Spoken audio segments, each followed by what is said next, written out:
네, 이번에는 정치 이야기를 좀 해보겠습니다. 총선을 앞두고 각 당이 인재 영입에 지금 몰두하고 있죠. 이런 상황에서 법복 정치인, 정치 판사라는 말이 등장을 했습니다. 민주당이 사법농단 폭로자인 이탄희 전 판사와 이수진 전 부장판사를 영입하자 한국당이 내놓은 비판인데요. 현직 판사를 하다가 바로 여의도로 직행하는 건 사법부 독립을 훼손할 수 있다, 이런 논리입니다. 이 말만 하고 있는 게 아니라요. 판사 퇴직 후 2년간 정당 전략 공천 통한 선거 출마를 금지하는 내용의 법안까지 발의를 했습니다. 자, 이 문제 어떻게 봐야 될까요? 저희가 그래서 오늘과 내일 두 분을 차례로 만나보려고 합니다. 먼저 오늘은 이 민주당 영입 인사죠. 이수진 전 부장판사 모시고 이야기 나눠보겠습니다. 스튜디오로 직접 모셨습니다. 어서 오세요. 네, 반갑습니다. 네. 판사를 20년 가까이 하신 걸로 알고 있는데 그러다가 정치권 진출을 결심을 하셨습니다. 어떤 이유 때문에 결심을 하신 거예요?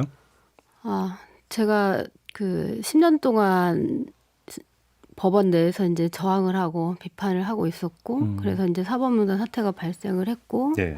그리고 나서 제가 사법정책연구원에 발령이 나서 1년 동안 연구 활동을 했습니다. 네. 근데 1년을 지나면서 보니까 사법개혁안이 지금 표류가 되고 있었고 국회에서 그다음에 사법정책연구원에서 연구 활동을 하다 보니 그 연구 보고서가 아무리 잘 만들어져도 국회 벽에 부딪혀서 전혀 그렇죠. 국회를 통과를 못했고, 아시다시피 작년에도 국회가 정말 무슨 일을 할 수가 없는 상태가 됐잖아요. 네.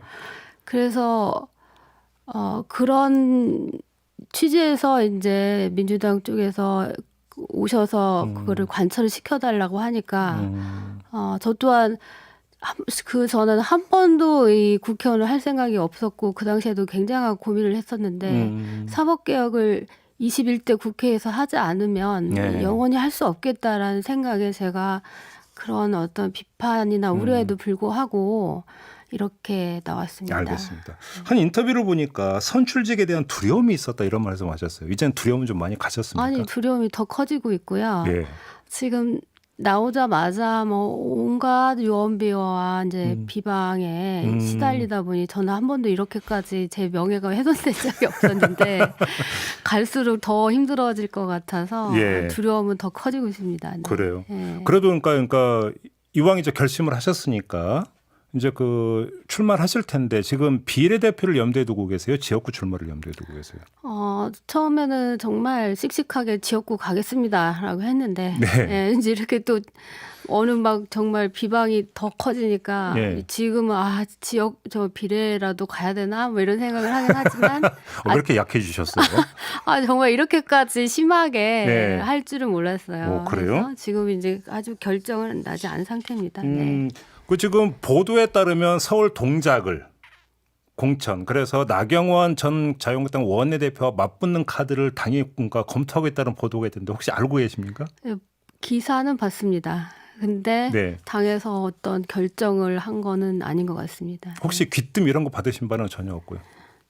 네, 거기가 쉬운 것도 아닐 것 같고요. 네. 그래서 아마 아직도 고민 중인 것 같습니다. 네. 그러면 판사님은 본인이 만약에 지역구 출마한다면 이곳에 한번 출마하고 싶다 이런 생각이 좀 있는 곳이 특별한 지역구가 있습니까? 아니, 어느 지역구라도 제가 이제 하는 거는 그 지역에 계시는 소외된 분들이나 그 약자분들 위해서라면 네. 어느 지역구든 괜찮은 것 같습니다. 근데 지금 나경원 전 원내대표가 어떤 말을 했냐면 지금 자신의 지역구인 동작을의 고민정 전 청와대 대변인, 그다음에 지금 이 자리에 계시는 이수진 전 부장판사 등의 공천이 검토되고 있다라는 이야기를 듣고 나서 뭐라고 이야기를 했냐면 선거를 너무 이벤트화 무슨 까십거리처럼 만드는 것 같다라고 이야기를 했거든요. 이런 반응에 대해서 어떻게 생각하세요? 저는 굉장히 지금 선거가 저는 부장판사직을 일단 포기를 하고 나온 사람이기 때문에 네. 굉장히 진지합니다. 예. 이벤트화 이런 게 아니라 그럴 리 없죠. 예, 네, 거의 인생을 걸었다. 지금 큰일입니다, 저는. 예. 어떤 점에서 그렇게 큰일이세요? 아니, 지금 잘하고 있던 그리고 너무 사랑했던 판사직을 던지고 나왔는데 예. 그보다 더 지금 심각하게 선거 준비를 해야 되는 경우가 어디 있겠습니까? 그렇죠. 예. 알겠습니다. 근데 조금 전에 이제 계속 그 비방이 있다고 했는데 어떤 걸 두고 하시는 말씀이세요? 유튜브나 네. 뭐 여러분들이 네. 이제 저에 대한 그 소문을 굉장히 이제 거짓으로 흘리고 있고, 그다음에 몇몇 언론사 또한 사실을 굉장히 비틀고 왜곡해서 저의 명예를 좀 훼손시키는 기사들을 내고 있더라고요. 그래요? 혹시 이것도 그럼 지금 염두에 두고 하시는 말씀인지 모르는데 이건 하나 좀 여쭤봐야 될 것 같은데 이제 그 판사님께서 그러니까 이른바 사법부 블랙리스트 이른바 무리야기 판사 명단에 올라갔다라고 했는데 한 언론은 그 명단에 판사님의 이름이 올라가지 않았다라고 보도를 했거든요. 혹시 이걸 두고 하시는 말씀이신가요? 예, 그것도 마찬가지죠. 네. 좀 설명을 드릴까요? 네네. 네네. 지금 제가 대법원에 있으면서도 인사모 활동을 했습니다. 법관 인사제도 모임 활동을 이제 국제인권법 연구회 소모임인데 네. 거기서 상고법원을 공개적으로 비판을 했었고, 그래서 더더군다나 이제 양승태 대법원장 체제를 비판하겠다는 공개 토론회를 열겠다고 했습니다. 네. 인사모 회원 중에 유일하게 저만 대법원에 있었죠. 그래서 저보고 이제 공개 토론을 막아달라는 요구를 했었는데 그거를 막을 수 없다라고 하니까 바로 전보 발령이 났어요. 유일하게 저만 의사에 반해서 전보 발령이 난 거죠. 이제 대부분 재판 연구관으로 있다가 예. 그때 대전지방법원인가로 발령이 예, 난 거 예. 말씀하시는 네네, 거죠? 맞습니다. 그리고 나서 이제 사법농단 사건에 대해서 이제 수사가 진행이 됐죠. 그래서 검찰에서 행정처 문건들을 이제 입수를 하게 됩니다. 그러면서 그 행정처 문건들에 피해자로 적시돼 있는, 즉 무리야기 법관으로 이렇게 내용이 기재가 돼 있는 법관들을 불러서 피해자 진술을 다 받았고, 저 또한 그 이제 전보 발령 난 것 때문에 피해자 진술을 했죠. 네.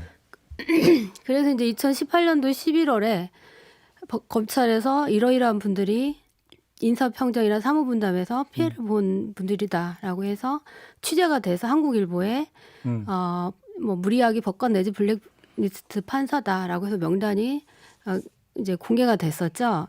거기 계신 그 명단에 기재되어 있는 법관분들은 다들 피해자다라고 생각을 했을 것이고, 아, 역시 네. 우리였구나. 네.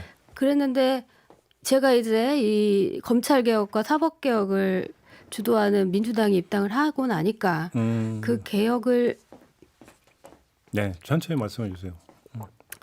그 반대하고자 하는 분들이 이제 지금은 억지를 부리면서 블랙리스트에 없다. 그러니까 예를 들면 공소장에 피해자로 네네. 게재가 안 돼 있다라고 하는데 그 한국일보에 났던 그 리스트에 있었던 여러 법관님들이 다 그 공소장이 피해자로 기재된 건 아닙니다. 아, 예. 그렇다고 해서 그분들이 피해자가 아닌 건 절대 아니죠.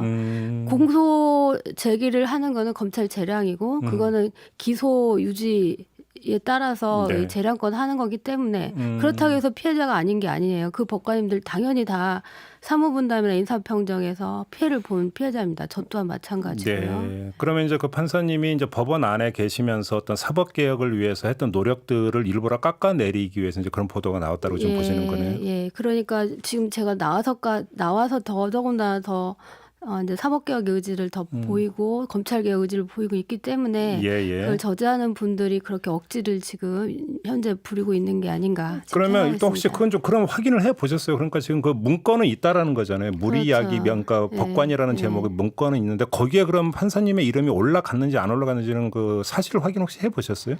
그게 제가 저만큼 그러니까 갑자기 전보 발령을 내버리는 것도 굉장히 큰 피해자거든요. 네네. 법관 인사를 그렇게 네. 함부로 하면 안 되죠. 예.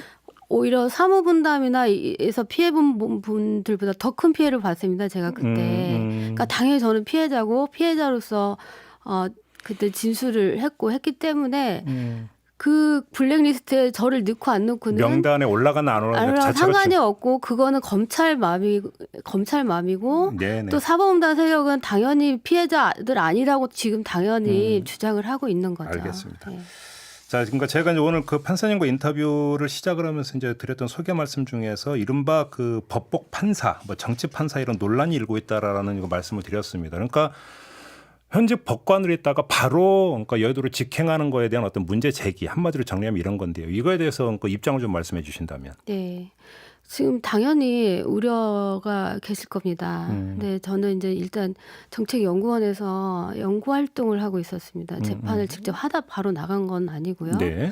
그다음에 지금 그런 우려보다 지금 더 시급한 거는 아까도 말씀드렸지만 이번 국회에서 꼭 사법개혁을 완수를 해야 되는 거고 그다음에 향후에는 이제 3년 후부터는 10년 경력을 가진 법조인들이 법관이 됩니다. 네, 네, 네. 그럼 그런 10년 동안 어떤 정치 활동을 했는지를 가지고 법관을 채용을 할 때 예. 그걸 스크린을 과연 할 수 있는지 그건 위헌 여부도 될 수 그럼 있거든요. 또 그건 사성검열 논란에 불을 일으킬 수 그렇죠. 있죠. 그래서 그때가 이제 바로 3년 후가 되면 그런 점에 대해서 조금 더 유연해질 거고 이제 사법부나 국회에 대한 국민의 불신이 좀 사그라들면 그 부분에 대해서 어느 정도 합의점이 생기지 않을까 생각하고 지금 그 말씀이 있습니다. 중요한 점이니까 그래서 이런 어떤 그 비판의 핵심은 사법부 독립, 자율성 훼손 바로 이 부분 아니겠습니까? 네. 근데 이제 3년 후가 되면 10년간 법조 활동을 했던 예를 들어서 변호사 출신이라 그렇죠. 이런 분들이 네. 판사로 임명이 되는데 네. 그러면 그러니까 그럼 10년 동안 정치색을 조금이라도 표명했던 변호사들은 법관 되지 말라는 그건 이야기냐? 큰일 나죠. 왜냐하면 정치 활동은 헌법이 보호하는 국민의 기본권이기 때문에 네네. 네. 그렇게 정치 활동했다는 이유로 법관을 채용 안 하는 거는 그거는 위헌이 될 수가 있습니다. 예, 이제 또 이제 예. 그런 이야기 좀 나올 수가 있다. 예. 그렇기 때문에 이 자체가 너무나 형식 논리에 그럼 이제 빠져 있는 그렇죠. 비판이다 이런 말씀이신 예, 거예요? 예. 정리를 하면? 그리스 같은 경우에 이번에도 정통 법관이 대통령이 됐죠.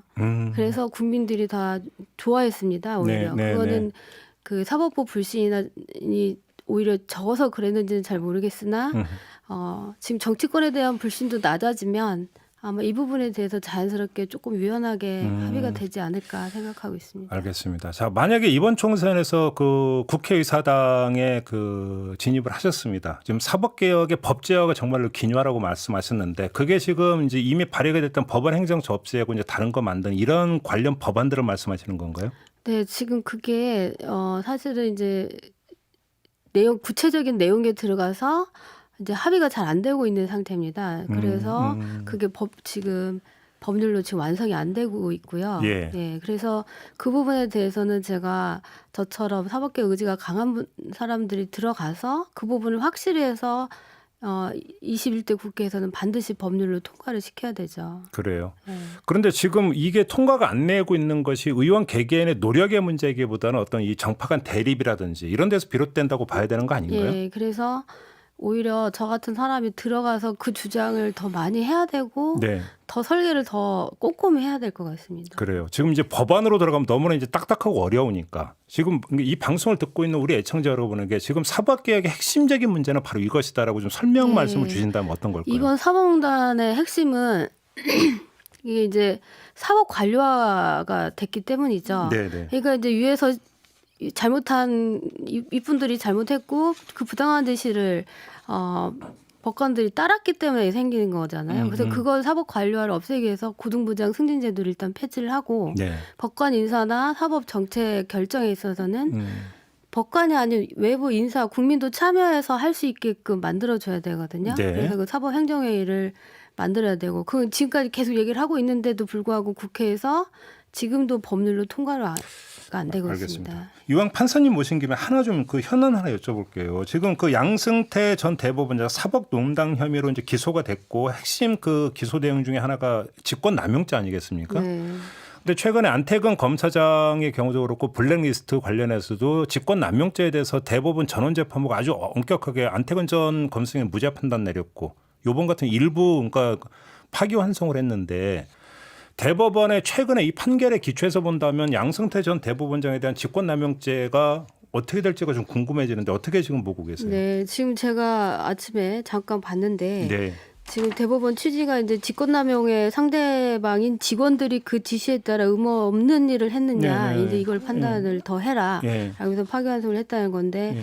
지금 이 사법농단 사건의 경우에는 그 행정처에서 재판 지연을 시켰는데 재판 지연을 그 의무 없는 일을 실제로 했고 재판을 지연을 시키는 의무 없는 일을 했고요. 네네. 그다음에 무리하게 법관들 리스트도 만들고 그다음에 인권법 연구에도 와해시키는 일을 했고 네. 그러니까 실제로 의무 없는 일을 의무 없는 일인데도 한 거죠. 시켰으니까. 의무 없는 일인데 지시에 따라서 의무 없는 일을 한 거죠.